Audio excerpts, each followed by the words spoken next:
Hello, traveler. Hope you are doing well. Thanks for tuning in today. I appreciate all the recent support I've been getting. To be honest, it's really motivating to do better. Not just for me, but for my microscopic atom-sized community on YouTube. Hopefully we can grow to an actual cell, and would love for all the newcomers to be a part of it. Vocabulary word for the day is larceny, which means obtaining another's property by theft or trickery. This word is a noun.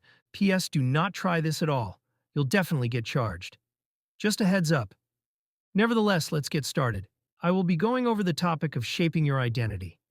The different traits that great people maintain, the perceptions from different views, the different traits you can obtain to shape your particular desired identity.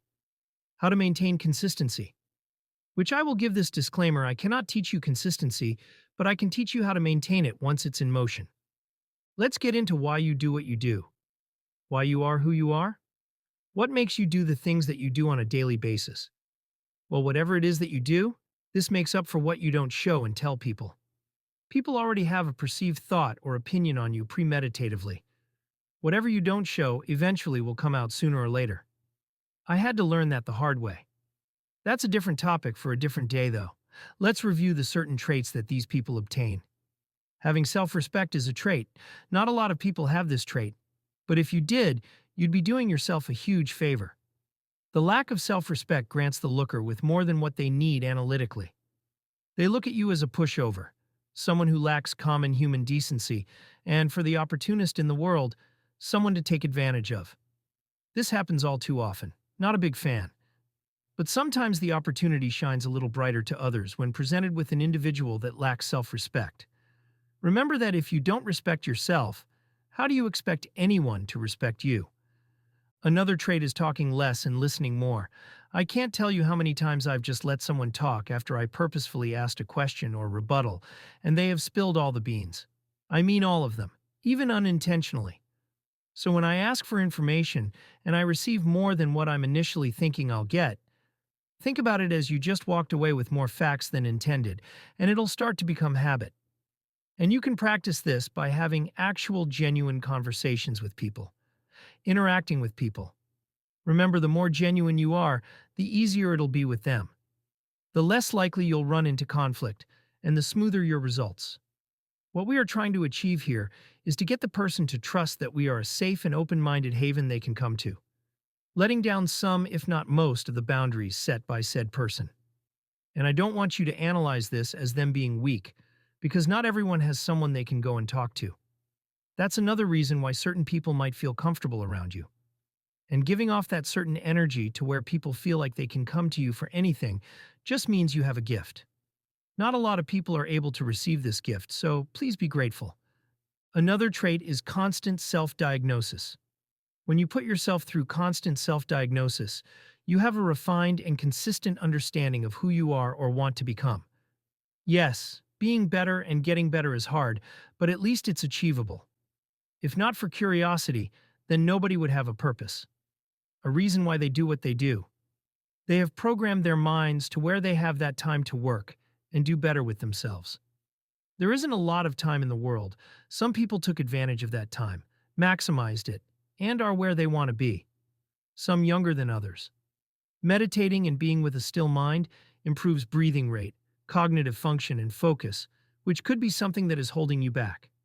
Sit in a room, meditate on your thoughts, focus on your breath, and you will unlock this newfound energy and this blissful sense of vitality. Think about the greats. This is completely subjective to whoever you think is great, by the way. What I will say is they all have made a way for them to be successful. Hence why you know of them and their certain achievements. It wasn't as easy as you think. Self-diagnose yourself every once in a while, just to keep yourself remembering who you are. Research shows that 66 days, approximately 2 months and 5 or 6 days, build strong habits within the brain, and lets the brain know, hey, I've been doing this for a while and it's constantly something I've been doing, and I do enjoy the progress I've made so far. Your brain is making room for your new habit and is accommodating for whatever you venture to do. And just a refresher, there are 365 days in a whole year, which is also 52 weeks in a whole year, if you want to break it down like that. So I'm just here to tell you, you got time to build that habit. but I really want you to make time to find who you truly are. The last trait is being self-aware. If you've subscribed and you have some history on the channel, I've gone over being self-aware in the Medic Part 1. Being self-aware grants you the ability to understand scenery and be cognizant of you and your surroundings. I'll admit sometimes we do like to be oblivious to certain situations that we know isn't good for us, coming up on a guilty pleasure, but what do you really gain from that? Being able to differentiate from what is good or bad is being self-aware. Going in a good area knowing that you won't have to clutch your purse or tuck your valuables or think anything won't come up missing is self-aware. Knowing to not walk around with wads of cash in a poverty-driven area is being self-aware. Yet some people understand that they won't allow their conscience to come to terms with them. This could be an ego thing as well. People don't like to be labeled as a bum or as scared, but if I'm being honest with you, contrary to belief, they all are. Surround yourself around people who want to see you succeed and are like-minded. This will work tenfold for you. Currently, something I'm even working on. It's been working for me in ways I couldn't imagine possible. As you continue with your journey, you'll start to see that maybe you're not where you belong. Yeah, the people might really want you there, and you probably get a good reputation from your neighborhood, but your consciousness isn't aligned with these certain frequencies. Hence why some people like to go outside and beg for it, and others go outside and work for it, like you did. Align yourself with higher, greater frequencies. By aligning, you simply go to someone, or even here on YouTube, you see something you like, someone does, and you pique interest in that, copy it, and turn it into your own way.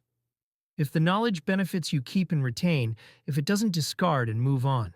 And once you get on that higher frequency, you'll see people start to distance themselves from you because they feel like, well, he just got that because he's smart and he started before me. Nope, that's not how that happened. This person did what he or she had to do to get where they want to become, and with them being aware and having that self-awareness, led them to be where they want to be at. Can't stand someone who labels all your hard work as just luck, like you didn't work hard to be where you're at now. People. This is my blueprint for what has gotten me this far. And like I said previously, I cannot teach you consistency. But if you take these certain tips into consideration and start to apply these things to your average day-to-day life, the consistency will fall right behind it automatically. We are always going to go back to something that makes us feel great and accomplished. This will make you feel more accomplished and see yourself in a brighter light, and you will start to think, wow, maybe it is more for me to do out here. Then your brain will slowly accommodate those small things and turn them into habits. And when you keep that up for a long time, you'll be successful earlier than you expected, even exceeding your own beliefs, opening a vast inventory of possibilities for you to move forward on how you specifically want to in life. So let's get to work, traveler. With that being said, I hope you retain these really good tips. I don't expect you to do this and change completely overnight, but the sooner the better. I always appreciate you all for tuning in. Thank you for your attendance today. It doesn't go unwanted or unnoticed. And as always, until next time.